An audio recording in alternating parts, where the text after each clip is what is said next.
এই ঝরঝর মনোরম বৃষ্টি কেড়ে নেই সকলের দৃষ্টি। জানালায় দেখি শুধু দাঁড়িয়ে, মন আমার যায় তাই হারিয়ে। এই ঝরঝর মনোরম বৃষ্টি কেড়ে নেই সকলের দৃষ্টি। জানালায় দেখি শুধু দাঁড়িয়ে, মন আমার যায় তাই হারিয়ে। এই ঝিরি ঝিরি বৃষ্টি নেই যেখানে, ফসলের শোভা নেই সেখানে। এই ঝিরি ঝিরি বৃষ্টি নেই যেখানে, ফসলের শোভা নেই সেখানে।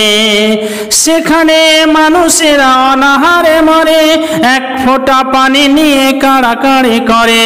আল্লাহর এই দান ভুলে যারা অজ্ঞান, আল্লাহর এই দান ভুলে যারা অজ্ঞান, আমার সব অভিযোগ তাদেরই নিয়ে। এই ঝরঝর মনোরম বৃষ্টি কেড়ে নেই সকলের দৃষ্টি। জানালায় দেখি শুধু দাঁড়িয়ে, মন আমার যায় তাই হারিয়ে। এই বৃষ্টি বর্ষণ যদি না থামে, এই বৃষ্টি বর্ষণ যদি না থামে, নামবে প্লাবন তবে ধরা ধামে। ডুবে যাবে পৃথিবীটা, ভেসে যাবে সব, ডুবে যাবে পৃথিবীটা, ভেসে যাবে সব। কে বাঁচাবে পৃথিবীকে, কোথা সেই রব? কে বাঁচাবে পৃথিবীকে, কোথা সেই রব? আল্লাহকে খুশি রেখে তার নাম ডেকে ডেকে, আল্লাহকে খুশি রেখে তার নাম ডেকে ডেকে, শয়তান কাছে এলে দেব তাড়িয়ে। এই ঝরঝর মনোরম বৃষ্টি কেড়ে নেই সকলের দৃষ্টি। জানালায় দেখি শুধু দাঁড়িয়ে, মন আমার যায় তাই হারিয়ে। এই ঝরঝর মনোরম বৃষ্টি, এই ঝরঝর মনোরম বৃষ্টি। সদ্য সুযোগ্য আজকের এই জলসার সভাপতি মহাশয়, সামনে উপস্থিত দিন পিপাসু ইসলাম দরদি ভ্রাতৃত্বগণ, পর্দানাসীন অবলা সরলা সুশিক্ষিতা মা ও ভগ্নীগণ, সর্বাগ্রে আল্লাহ রাব্বুল আলামিনের সংক্ষিপ্ত হামদোসানা সকলে একবার গভীর রাত্রে আল্লাহ রাব্বুল আলামিনকে খুশি করার নিমিত্তে, খুশি করার উদ্দেশ্যে তারই শুকরিয়া আদায় করি। সকলে বলি আলহামদুলিল্লাহ। তারপরে তারই প্রেরিত নবী, তারই প্রেরিত দূত মা আমিনার লাল মুরুর দুলাল আখিরে নামদার তসদর মদনী আহম্মদ মুস্তাফা মোহাম্মদ মুস্তাফা প্রিয় নবী সাল্লাল্লাহু আলাইহি ওয়াসাল্লাম, তিনার উপর লাখ লাখ শান্তির ধারা বর্ষিত হোক। আল্লাহুম্মা সাল্লি আলাইহি আল্লাহুম্মা বারিক আলাইহি। সম্মানিত শ্রোতা মণ্ডলী, আমি আজকে আপনাদের সামনে কোরআন মাজিদের 3টি জায়গা থেকে 4খানা আয়াত পড়েছি। এই 4খানা আয়াতকে সামনে রেখে কোরআনের আলোকে এই অল্প কয়েক মিনিটের সময় আপনাদের ধৈর্য সাথে রেখে, আমি আমার শারীরিক অবস্থাকে সাথে রেখে সবগুলোকে একসাথে মিলিয়ে যতটুকু সম্ভব আলোচনা করে যাচ্ছি। আশা রাখি আপনাদের কাছে আপনারা এই আলোচনা শুনে এবং এই আলোচনার উপরে আমল করবেন, এতটুকু আশা রাখি। আল্লাহ রাব্বুল আলামিন যাতে আমাদেরকে আমল করার তৌফিক দান করেন, আমিন। ভাইজান, আমি বলছিলাম আল্লাহ রাব্বুল আলামিন বলেন ওয়াস-সামাই ওয়া মা বানাহা, অর্থাৎ আল্লাহ রাব্বুল আলামিন আসমান নির্মাণ করেছেন। যে আসমানখানা আমরা আমাদের মাথার উপরে সব সময় দেখি। আমার দাদু দেখে গেছেন, পরদাদু দেখে গেছেন, আমার বাবা দেখছেন, আমি দেখছি, আমার ছেলে দেখবে, পোতা দেখবে, সবাই দেখবে। অর্থাৎ পৃথিবীর সৃষ্টির পূর্ব থেকেই এই আসমানকে আল্লাহ রাব্বুল আলামিন সৃষ্টি করেছেন। আপনাদের অবগতর জন্য একটা বিষয় জানিয়ে রাখি, কোরআন মাজিদে আল্লাহ রাব্বুল আলামিন কমবেশ ৬৬৬৬খানা আয়াত দিয়েছেন, এটা আমরা জানি। তাই তো। তো আমরা আমাদের বুঝার উদ্দেশ্যে, বুঝাটাকে সুবিধা করার জন্য বলতে চাইছি, কোরআন মাজিদে টোটাল মনে করুন এখন 6,500 আয়াত আছে। মনে করুন 6,500 আয়াতের মধ্যে আল্লাহ রাব্বুল আলামিন 500খানা আয়াত নিজের আহকাম শরীয়তের বিধিবিধান নিয়ে আলোচনা করেছেন। শরীয়তটাকে কিভাবে বজায় রাখা যাবে সে বিষয় নিয়ে 500খানা আয়াত আল্লাহ রাব্বুল আলামিন কোরআনের মধ্যে রেখেছেন। তাহলে যদি 650 আয়াত, 6,500 থেকে যদি 500খানা বাদ দেওয়া যায় তাহলে পরে থেকে যায় 6,000। এই 6,000 আয়াতকে আল্লাহ রাব্বুল আলামিন 3টা ভাগে ভাগ করেছেন। 1 নম্বরে ভাগ করেছেন তিনি তিনার কুদরাতে এলাহির বিবরণ দিয়েছেন। কুদরাতে এলাহির বিবরণ দিয়েছেন। নাম্বার 2-এ আল্লাহ রাব্বুল আলামিন অতীতের কাহিনীগুলো, অতীতের ঘটনাগুলোর বিবরণ দিয়েছেন।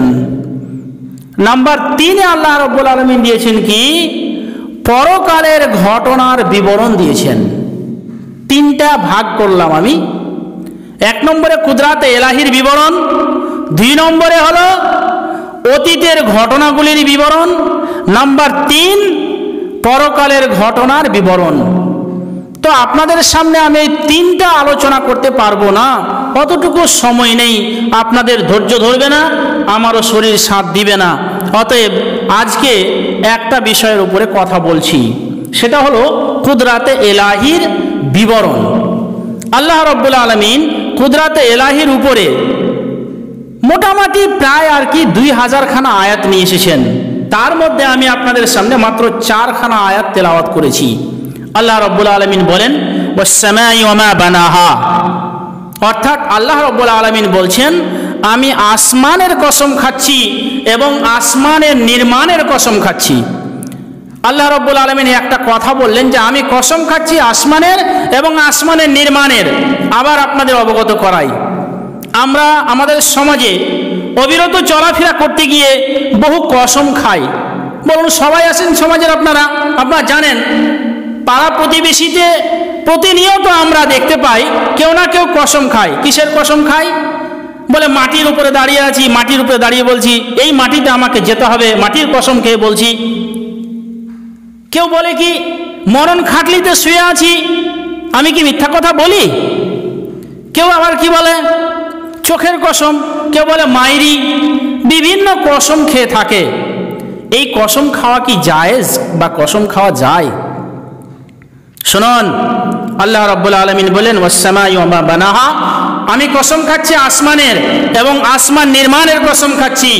ওয়াল আরদি ওয়া মা তাহাহা, এবং আমি জমিনের কসম খাচ্ছি এবং জমিন নির্মাণের কসম খাচ্ছি। যেই জমিনটাকে আমি সমতল রেখেছি, বরাবর রেখেছি, সেই জমিনের কসম খাচ্ছি। আল্লাহ রাব্বুল আলামিন বিভিন্ন জিনিসের কসম কোরআন মাজিদে খেয়েছেন, সেটা আমরা জানি, কিন্তু আমরা কি সেগুলো কসম খেতে পারি?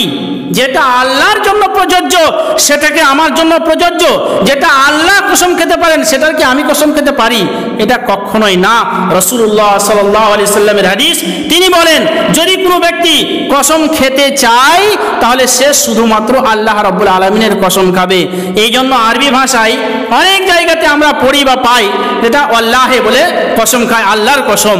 অতএব যদি কাউকে কসম খেতে হয়, প্রাসঙ্গিক আলোচনার মাধ্যমে আপনাদের জানিয়ে দিলাম, তাহলে পরে আমরা সর্বক্ষণেই আল্লাহ রাব্বুল আলামিনের কসম খাবো, নচেত কসম খাবো না। আমরা কসম কখন খাই? আমাদের বাক্যটাকে দৃঢ় করার জন্য, আমাদের কথাটাকে খুব মজবুত করার জন্য, কঠিন করার জন্য। অতএব যদি কঠিন করতেই হয় তাহলে সর্বকঠিন ব্যক্তি হলেন তিনি, যিনি আমার রব, যিনি আপনার রব, যিনি আমার পালনকর্তা, যিনি আপনার পালনকর্তা, যিনি সারা জাহানের পালনকর্তা, তিনারই আমাদেরকে কসম খেতে হবে। তাহলে আমাদের কসমটা হবে মজবুত এবং দৃঢ়। অতএব যদি কসম খেতে হয় তাহলে আমরা আল্লাহর কসম খাবো। আল্লাহ বললেন ওয়াস-সামাই ওয়া মা বানাহা, আমি আল্লাহ, আমি আসমানের কসম খাচ্ছি, আমি আল্লাহ আসমান নির্মাণের কসম খাচ্ছি। ওয়াল আরদি ওয়া মা তাহাহা, আমি আল্লাহ জমিনের কসম খাচ্ছি, আমি আল্লাহ জমিনের সমতলতার কসম খাচ্ছি।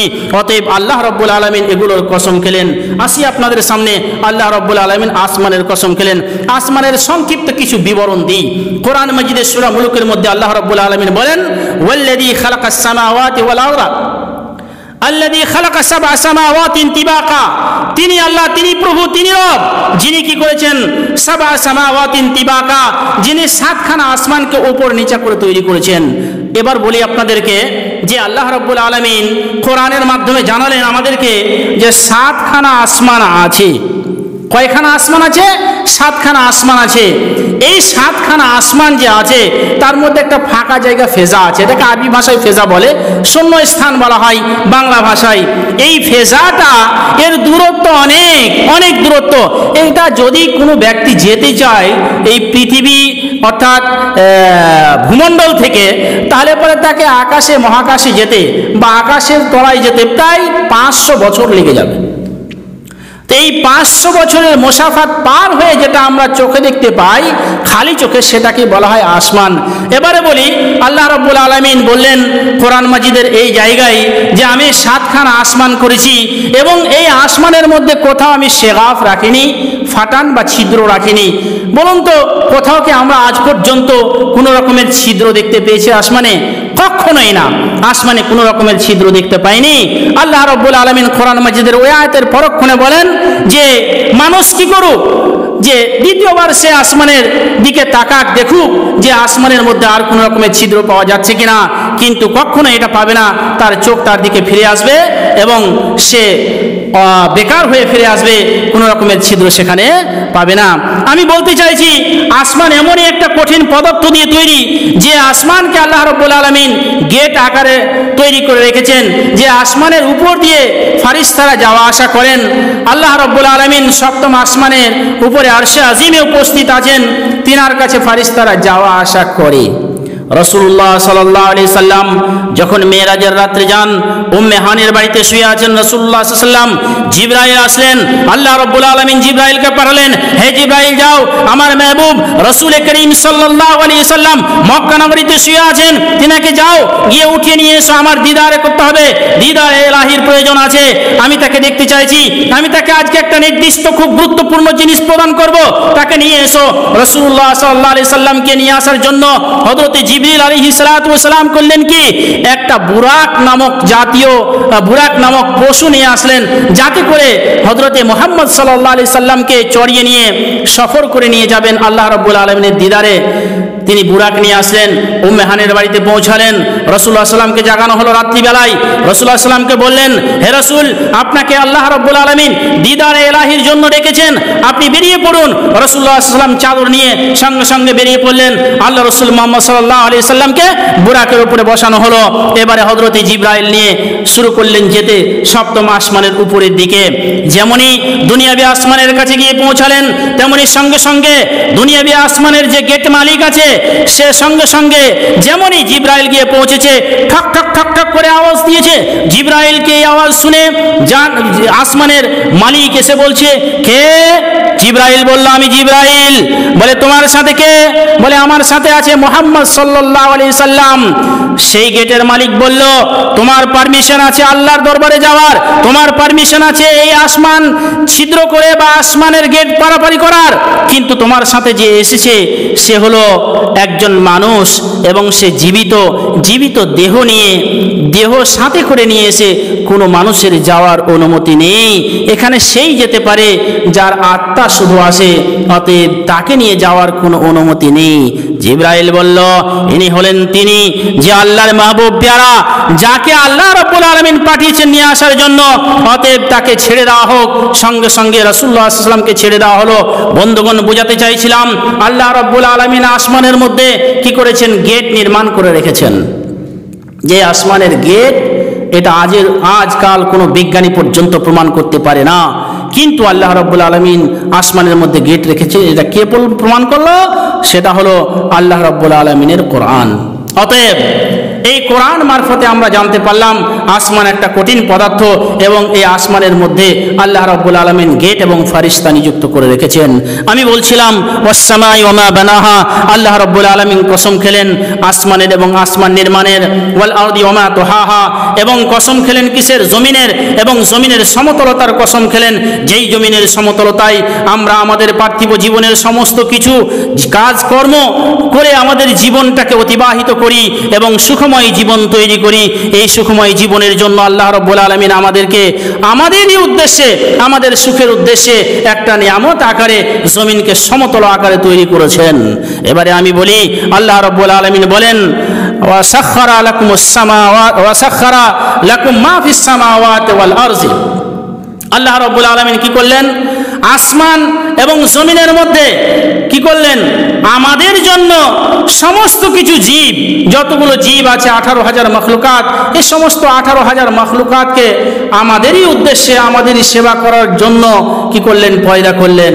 বন্ধুগণ, আল্লাহ রাব্বুল আলামিন আমাদের সেবা, আমাদের কাজের জন্য 18,000 মখলুকাত তৈরি করলেন, শুধু মানুষ এবং জিন জাতির সেবা করার জন্য, আপনার আমার সেবা করার জন্য, আপনাকে আমাকে ভালোবেসে আমার আপনার প্রতি রহম করে আল্লাহ রাব্বুল আলামিন এতগুলো মাখলুক তৈরি করলেন। কেন করলেন? উদ্দেশ্য কি? উদ্দেশ্য হলো এটাই, আল্লাহ রাব্বুল আলামিন কোরআন মাজিদের মধ্যে বলেন ওমা খালাকতুল জিন্না ওয়াল ইনসা ইল্লা লিয়াবুদুন। উদ্দেশ্য হলো এটাই, আমি মানুষ এবং জিন জাতিকে, মানব এবং দানবকে সৃষ্টি করেছি শুধুমাত্র আমার ইবাদত করার জন্য। বন্ধুগণ, আপনার পিছনে যদি আল্লাহ রাব্বুল আলামিন 18,000 মাখলুককে লাগিয়ে দিতে পারেন আপনার সেবা করার জন্য, তাহলে আপনার উচিত হবে সেই রবের ইবাদত করা যেই রব আপনার পিছনে 18,000 মাখলুক লাগিয়েছেন, ওই রবের ইবাদত করা যেই রব আপনাকে খেতে দেয়, ওই রবের ইবাদত করা যেই রব আপনাকে পরনের জন্য পোশাক দেয়, ওই রবের ইবাদত করা যে আপনাকে আপনার জীবন অতিবাহিত করার জন্য সমস্ত কিছু মাহিয়া করে।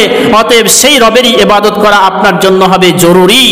শুনে রাখুন, আল্লাহ রাব্বুল আলামিন যুয়্যানাস সামা আদ-দুনিয়া, আল্লাহ রাব্বুল আলামিন দুনিয়ায় আসমানটাকে জিনাত দিয়েছেন। কি দিয়ে? সূর্য, চন্দ্র এবং নক্ষত্র দিয়ে জিনাত দিয়েছেন। আপনি বলুন তো, সেই নিয়ামতের নাশুকরি করতে পারবেন যেই নিয়ামতখানা আল্লাহ রাব্বুল আলামিন এই আসমানের সূর্য দিয়ে দিয়েছেন, যার তাপ আপনি গ্রহণ করে আপনার বাড়ির ধান যেটা উষান সেটাকে শুকানো হয়। আপনি যদি পোশাক আশাক কাপড় চোপড় পরিষ্কার করেন সেটাকে শুকানো হয়। বলুন তো, আজ পর্যন্ত আপনি কি এই শুকানোর জন্য কোনো রকমের পয়সা দিয়েছেন? পার্থিব জীবনে যদি আপনি আপনার কোনো কাজের জন্য একজন লোক নিযুক্ত করেন, সেই লোকটা আপনার সেবা করে, আপনার কাজ করে দেয়, আপনার ছাগল চড়িয়ে দেয়, আপনার জমি চাষ করে দেয়, আপনার বিভিন্ন রকমের বাজার করে দেয়, বিভিন্ন কাজ করে দেয়, কিন্তু সে পয়সার বিনিময়ে করে দেয়, তাকে বলা হয় আমাদের ভাষায়, দেশের ভাষায় বেতনভুক্ত ব্যক্তি, বেতনভুক্ত একজন কর্মচারী। কিন্তু আল্লাহ রাব্বুল আলামিন আমাদের আপনাদের জন্য যে 18,000 মখলুক করেছেন এবং আসমান এবং জমিনের মধ্যে যা কিছু আছে এই সমস্তই কিছু আল্লাহ রাব্বুল আলামিন আমাদের জন্য করেছেন, সেটা হলো অবৈতনিক, বেতন লাগে না। আমরা কোনোদিনই পয়সা দিইনি সূর্যকে, কোনোদিনই পয়সা দিইনি চন্দ্রকে, কোনোদিনই পয়সা দিইনি আমরা জলকে। এই যেই জল আমরা মাটির তল থেকে উঠিয়ে কি করি? আমরা প্রতিনিয়ত সমস্ত কাজে প্রয়োজনে আমরা ব্যবহার করি। বলুন, এত বড় নিয়ামত সত্ত্বেও আমরা আল্লাহ রাব্বুল আলামিনের ইবাদত করি না। সংক্ষিপ্ত আলোচনার মাধ্যম দিয়ে আপনাদেরকে জানাতে চাইলাম, বন্ধুগণ, আমরা যাতে আল্লাহ রাব্বুল আলামিনের নিয়ামত পেয়ে শুকরিয়া আদায় করি এবং তারই ইবাদত করি, তারই আমরা কৃতজ্ঞতা জ্ঞাপন করি, তাকেই স্মরণ রেখে আমরা আমাদের এই পার্থিব জীবনকে অতিবাহিত করে পরকালের জীবনের সুখময় এবং সুখ স্বাচ্ছন্দ্যকে আমরা ঘনিয়ে নিয়ে আসবো, সামনে নিয়ে আসবো। আল্লাহ রাব্বুল আলামিন যাতে আমাদের ইহকালের জীবন সুখী এবং পরকালের জীবন সুখী রাখেন। সকল আল্লাহুম্মা আমিন। ওয়া মা আলাইনা ইল্লাল বালাগ ওয়া আলাইকুমুল হিসাব। আসসালামু আলাইকুম ওয়া রাহমাতুল্লাহি ওয়া বারাকাতুহু।